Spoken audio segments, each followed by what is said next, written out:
Konten Willy Salim yang mengaku kehilangan 200 kg rendang saat masak besar di Benteng Kuto Besak Palembang, Sumatera Selatan, menuai polemik. Gubernur Sumatera Selatan, Herman Deru pun mengaku marah besar karena konten yang dibuat Willy telah mempermalukan nama baik Palembang. Sebab, Herman Deru menduga bahwa Willy Salim sengaja membuat konten tersebut demi meraup keuntungan pribadi. Kemarin ada orang yang membuat konten itu, saya sangat marah soal konten rendang itu, memang itu disengaja agar orang rebutan, setelah itu kita dihujatnya. Kata Herman Deru usai meresmikan rumah makan di Palembang, Sumatera Selatan, Minggu, 23 Maret 2025, malam. Menurut Herman Deru, kreator konten semestinya mengangkat nama baik suatu daerah saat berkunjung ke daerah tersebut, bukan malah menjatuhkan. Terlebih lagi, kedatangan Willy Salim sebelumnya sempat disambut baik oleh warga Palembang.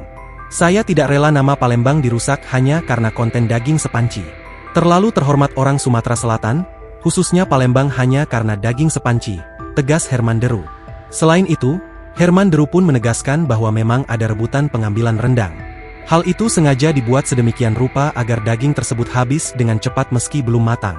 Aku tidak akan menyalahkan sedulur kita yang mengambil. Memang sengaja dipancing, ungkapnya.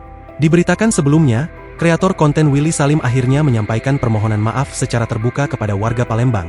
Setelah video masak besarnya yang menyebut kehilangan 200 kg daging rendang belum matang ramai mendapatkan reaksi dari warganet. Permohonan maaf Willy Salim ini ia sampaikan lewat unggahan Instagram pribadinya Willy27. Saya minta maaf untuk seluruh warga Palembang yang tersakiti. Gara-gara rendang viral banyak narasi yang tidak enak terhadap warga Palembang, kata Willy dalam video tersebut.